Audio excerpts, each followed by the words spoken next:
everybody? My name is Ryan McMorris, and this is my good friend Ray Higdon. What's up, everybody? Welcome to 7 Figure Friday, where we find amazing, awesome, just impactful 7-figure earners, and we try to pick their brain a little bit. So as you're tuning in, say what's up, say how you're doing, give some thumbs up, tell us where you're coming in from, and we got a couple questions lined up. So if you have questions, we're gonna keep this at about maybe 5 or 10 minutes. We'll ask, so keep your questions awesome. If you don't know Ray Higdon, then please remove the rock that you live under. We're hanging out at the beautiful Gaylord Ponds. We're having a mastermind this weekend, and you have been so impactful in my life, man. I just want to say thank you first, because I've been in this amazing industry for 4 years, and the moment I found you, man, you've just been absolutely just amazing. Awesome marketer, awesome father, awesome husband.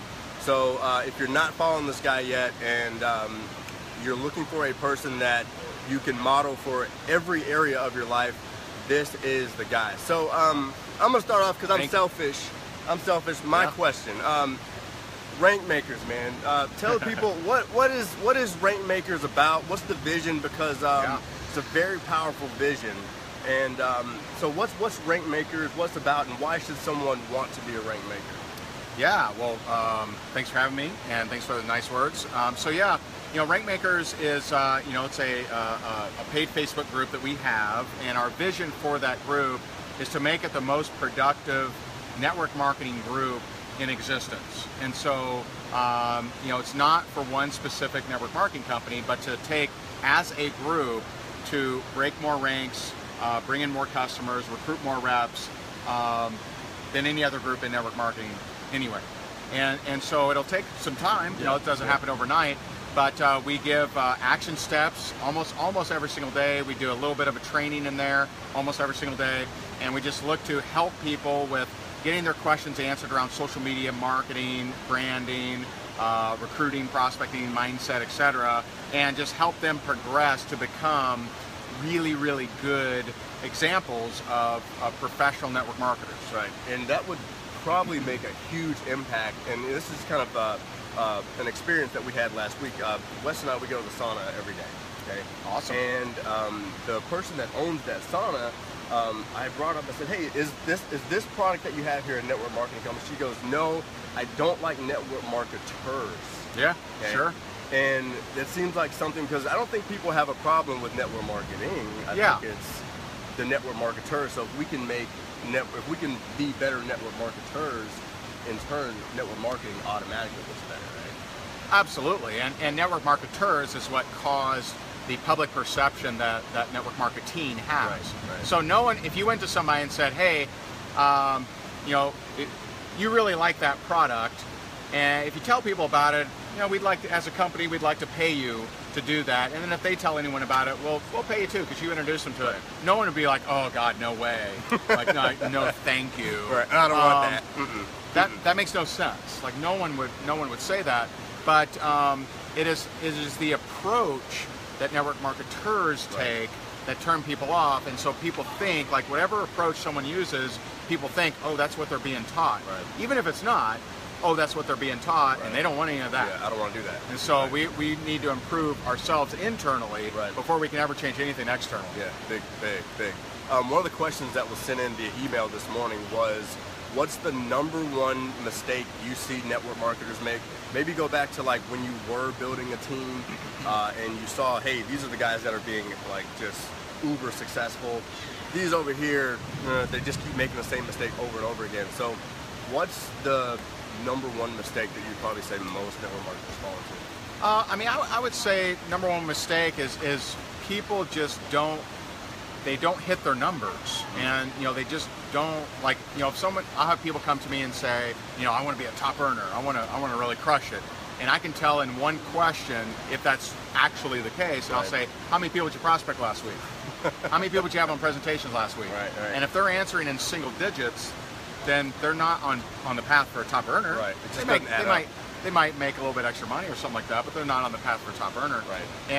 And so just helping people understand that it's not wishful thinking. It's not wishing upon a star. It's you putting in the work, right, and you getting the numbers. And I would say the reason people don't get the numbers is they're so hungry for acceptance and approval that when they get rejected, they let that crumble their daily routine. Right. And so I would say not hitting their numbers because they're looking for acceptance and approval, which is not a requirement for network marketing success. Exactly. One of my personal questions that I felt like would be really good for the audience, good for everybody, compare-itis. Something that at any level I feel like can get in the way. Even, seven figures, multiple seven figures, do you find yourself comparing yourself to other people that, maybe with Holton Bugs or Eric Warrior? I mean, do you still find yourself fighting that battle sometimes of compare-itis the further and further you progress? I might be weird, so I never, I mean, it's been a really, really long time since I negatively compared myself to somebody else. Right. And so, once upon a time, I mean, I remember probably back in 2000, maybe 6, like 10, 11 years ago, there was a guy in a company that I was in that was just making like $1 bajillion, and I wasn't. And my activity, I felt, was much stronger than his. And it's like, well, why does he make all that money? Right. And so when I learned to look at people, and if they are succeeding at a very high level, whether you are or not, be grateful for them. Right. Be grateful that they're an example. Be grateful that they've proven that you can crush it. Right. And so ever since that lesson, I literally have never again. So, and that's negatively compared. Because it's okay to take a look and say, oh man, Eric's getting 20,000 people at his event. Right. It's okay to do that. Because I just negatively compare is a bad scenario. Right. That's big. So I just don't do that. Now, and I would say, the compare-itis virus gets a lot of people. Yeah. And you got to, if you look at not what's different between you and them, but instead what's similar between you and people who've created success, then you'll get in more in a vibration of you getting. You could just tell how that could just create just a domino effect of life. Totally. Now,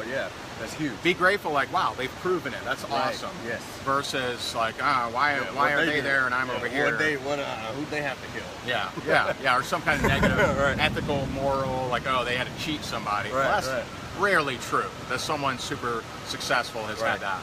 Exactly. One more question, because we got to go. Yep.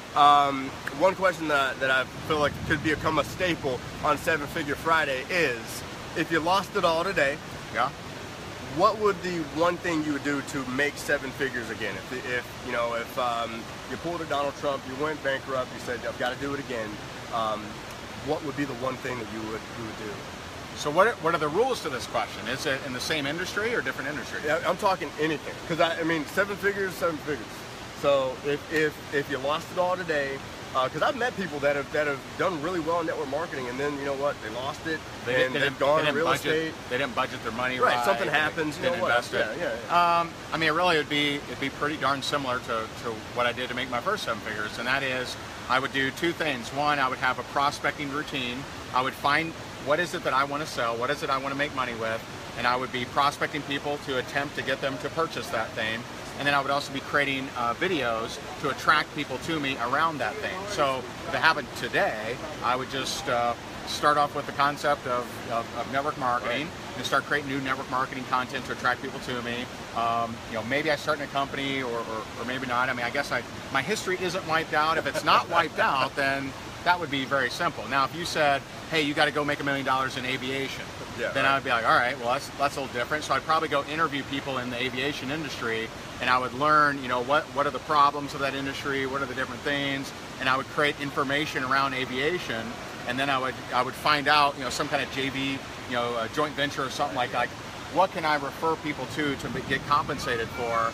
And so that's how I would do it in aviation. Right. So I would do it in that's how you do it in anything. You can do it in anything. It's prospecting, marketing, and it's position yourself as someone who's knowledgeable and authority about any category of business, and you could do that. That's what I would do. We got to go, guys. So hope you enjoyed this episode of Seven Figure Friday. This is my man, Ray Higdon. I appreciate it. You're awesome, my man. Pleasure. Yeah, man. Y'all have an amazing day. Have an amazing weekend. See you next Friday on Seven Figure Friday. See you guys. All right.